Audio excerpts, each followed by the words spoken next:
Drama serial कैसे तेरी खुदगर्जी में आप देखेंगे केदारा बहुत कोशिश कर रहा है कि किसी तरह से सारे मामला ठीक हो जाए। उसने बहुत कोशिश की, बहुत ही सारा कुछ यानी कि अपने अंडर करने की कोशिश की ताकि वो हर एक चीज़ को संभाल पाए, लेकिन ऐसा कुछ भी नहीं हुआ है।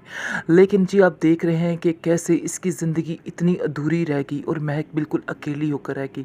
लेकिन महक ये सोचती है कि अपने बेटे के साथ अपनी सारी ज़िंदगी गुजार सकती है। उसे किसी चीज़ का कोई खौफ नहीं, किसी चीज़ का कोई डर नहीं, और आज भी उसके दिल में सिर्फ़ और सिर्फ़ शमशेर ही बसता है।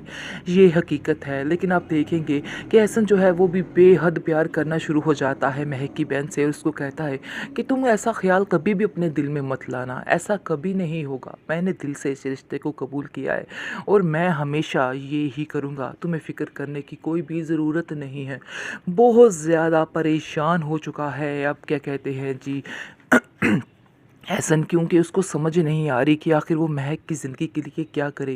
क्योंकि महक का बहुत ज़्यादा एहसास करता है और उसको कहता है कि मैं चाहता हूँ कि तुम दूसरी शादी कर लो ताकि तुम्हारी ज़िंदगी भी अच्छे तरीके से चल सके। लेकिन वो साफ साफ इनकार कर देती है और महक कहती तुमने सोच भी कैसे लिया कि मैं ये कदम उठाऊँगी, ऐसा कभी भी नहीं हो सकता है। अगर तुम ऐसा सोच रहे हो तो बिल्कुल गलत सोच रहे हो। अपने इस दिलो दिमाग से इस बात को निकाल दो, मैं ऐसा कभी भी नहीं करने वाली हूँ। यहाँ जी अब देखेंगे शमीर की सारी फैमिली तबाह बर्बाद होकर रह गई, क्योंकि जो जिस तरह किसी के साथ करता है वो उसका बदला उसको मिल ही जाता है।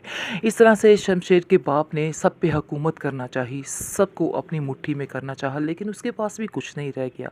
इसकी स्टोरी हमें बहुत सबक दिखाती है कि सब कुछ हमें दिखाया जा रहा है, सब कुछ हमें बताया जा रहा है कि आप लोग किसी पर हुकूमत करके सब कुछ हासिल नहीं कर सकते हैं, और ये हुकूमत सिर्फ़ और सिर्फ चंद दिनों की मेहमान होती है। और हम लोग समझ बैठते हैं कि सारा अख्तियार इस पैसे से हमारा हो गया और हर बंदा हमारी मुट्ठी में आ चुका है। लेकिन ये सोच हम लोगों की बहुत गलत है और हमें इस सोच को बदलना होगा। पता नहीं हम लोग क्यों इस तरह करते हैं, क्यों इस सोच को नहीं बदल पा रहे हैं, और हम समझते हैं कि हर एक को अपनी मुट्ठी में बस कर लिया जाए, अपने शिकंजे में कर लिया जाए। लेकिन ऐसा बिल्कुल करना गलत है। आप देखेंगे जी महक के माँ बाप उसके लिए बेहद परेशान हो जाते हैं कि आखिर हमारी बेटी कैसे अपनी सारी ज़िंदगी गुजारेगी, कैसे इस बेटे के सहारे सारा कुछ, यानी कि उसका बेटा भी छोटा है। लेकिन वो साफ साफ कह देती है कि आप लोगों को फ़िक्र करने की कोई ज़रूरत नहीं है, मैं बिल्कुल ठीक हूँ, मैं खुश हूँ अपनी ज़िंदगी में। आप लोग मेरे लिए सोच सोच कर परेशान मत हो। और सबसे बड़ी बात ये है कि शमशेर की यादें मेरे साथ हैं, और अगर उसकी यादें मेरे साथ हैं तो मुझे कुछ भी नहीं हो सकता है। आप लोग परेशान मत हुआ करें मेरे लिए। लेकिन आप देखेंगे महक की माँ रोती है और कहती है कि बेटा मैं कैसे परेशान ना हूँ, मैं तुम्हें ऐसे जलते कुटते नहीं देख सकती हूँ, तुम्हें अपनी ज़िंदगी का फैसला लेना ही होगा। लेकिन वो साफ साफ इनकार कर देती है और कहती है कि नहीं, मैं अपनी ज़िंदगी का कोई भी फ़ैसला नहीं ले सकती, मेरा फ़ैसला मेरा बेटा ही है। जो मेरे अल्लाह ने फ़ैसला मेरे लिए कर दिया है वही बेहतरीन फ़ैसला है। इसलिए अब आप लोगों को कुछ भी करने, कुछ भी कहने की ज़रूरत नहीं है। इस ड्रामे का एंड नहायत ही कमाल का एंड हुआ। लेकिन दुख इस बात का हुआ कि शमशेर के साथ ऐसा नहीं होना चाहिए था। अगर वो सुधर गया था तो उसको नहीं यार मारना चाहिए था, उसको ज़िंदा रखना चाहिए था महक के साथ। महक की ज़िंदगी भी थोड़ी सुकून से गुजरती, लेकिन उन्होंने ऐसा नहीं किया, शमशेर को मार कर ही दम लिया है।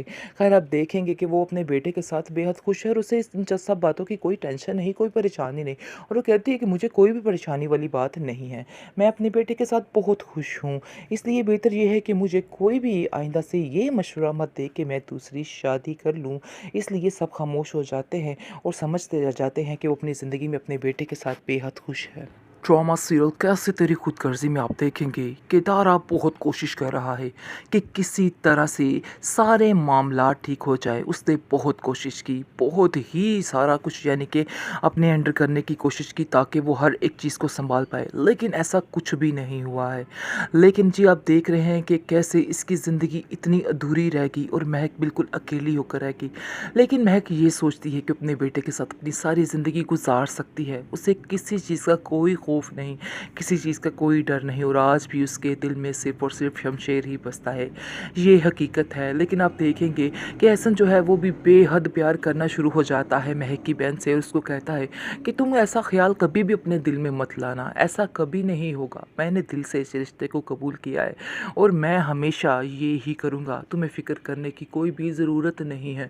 बहुत ज़्यादा परेशान हो चुका है, अब क्या कहते हैं जी एहसन, क्योंकि उसको समझ नहीं आ रही कि आखिर वो महक की ज़िंदगी के लिए क्या करे।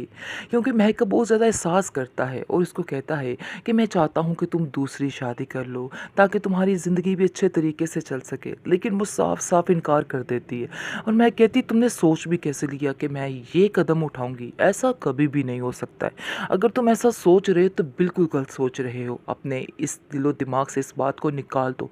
मैं ऐसा कभी भी नहीं करने वाली हूँ। यहाँ जी आप देखेंगे शमीर की सारी फैमिली तबाह बर्बाद होकर रह गई, क्योंकि जो जिस तरह किसी के साथ करता है वो उसका बदला उसको मिल ही जाता है। इस तरह से शमशेर के बाप ने सब पे हुकूमत करना चाही, सबको अपनी मुट्ठी में करना चाहा, लेकिन उसके पास भी कुछ नहीं रह गया। इसकी स्टोरी हमें बहुत सबक दिखाती है कि सब कुछ हमें दिखाया जा रहा है, सब कुछ हमें बताया जा रहा है कि आप लोग किसी पर हुकूमत करके सब कुछ हासिल नहीं कर सकते हैं और ये हुकूमत सिर्फ़ और सिर्फ चंद दिनों की मेहमान होती है और हम लोग समझ बैठते हैं कि सारा अख्तियार इस पैसे से हमारा हो गया और हर बंदा हमारी मुट्ठी में आ चुका है। लेकिन ये सोच हम लोगों की बहुत गलत है और हमें इस सोच को बदलना होगा। पता नहीं हम लोग क्यों इस तरह करते हैं, क्यों इस सोच को नहीं बदल पा रहे हैं और हम समझते हैं कि हर एक को अपनी मुट्ठी में बस कर लिया जाए, अपने शिकंजे में कर लिया जाए, लेकिन ऐसा बिल्कुल करना गलत है। आप देखेंगे जी महक के माँ-बाप उसके लिए बेहद परेशान हो जाते हैं कि आखिर हमारी बेटी कैसे अपनी सारी ज़िंदगी गुज़ारेगी, कैसे इस बेटे के सहारे सारा कुछ, यानी कि उसका बेटा भी छोटा है, लेकिन वो साफ-साफ कह देती है कि आप लोगों को फ़िक्र करने की कोई ज़रूरत नहीं है। मैं बिल्कुल ठीक हूँ, मैं खुश हूँ अपनी ज़िंदगी में, आप लोग मेरे लिए सोच-सोच कर परेशान मत हो। और सबसे बड़ी बात ये है कि शमशेर की यादें मेरे साथ हैं और अगर उसकी यादें मेरे साथ हैं तो मुझे कुछ भी नहीं हो सकता है। आप लोग परेशान मत हुआ करें मेरे लिए। लेकिन आप देखेंगे महक की माँ रोती है और कहती है कि बेटा मैं कैसे परेशान ना हूँ, मैं तुम्हें ऐसे जलते-कुटते नहीं देख सकती हूँ, तुम्हें अपनी ज़िंदगी का फ़ैसला लेना ही होगा। लेकिन वो साफ-साफ इनकार कर देती है और कहती है कि नहीं, मैं अपनी ज़िंदगी का कोई भी फ़ैसला नहीं ले सकती। मेरा फ़ैसला मेरा बेटा ही है, जो मेरे अल्लाह ने फ़ैसला मेरे लिए कर दिया है, वही बेहतरीन फ़ैसला है। इसलिए अब आप लोगों को कुछ भी करने, कुछ भी कहने की ज़रूरत नहीं है। इस ड्रामे का एंड नहायत ही कमाल का एंड हुआ, लेकिन दुख इस बात का हुआ कि शमशेर के साथ ऐसा नहीं होना चाहिए था। अगर वो सुधर गया था तो उसको नहीं यार मारना चाहिए था, उसको ज़िंदा रखना चाहिए था महक के साथ, महक की ज़िंदगी भी थोड़ी सुकून से गुजरती, लेकिन उन्होंने ऐसा नहीं किया, शमशेर को मार कर ही दम लिया है। खैर आप देखेंगे कि वो अपने बेटे के साथ बेहद खुश है और उसे इन सब बातों की कोई टेंशन नहीं, कोई परेशानी नहीं, और वो कहती है कि मुझे कोई भी परेशानी वाली बात नहीं है, मैं अपने बेटे के साथ बहुत खुश हूँ। इसलिए बेहतर ये है कि मुझे कोई भी आइंदा से ये मशवरा मत दे कि मैं दूसरी शादी कर लूँ।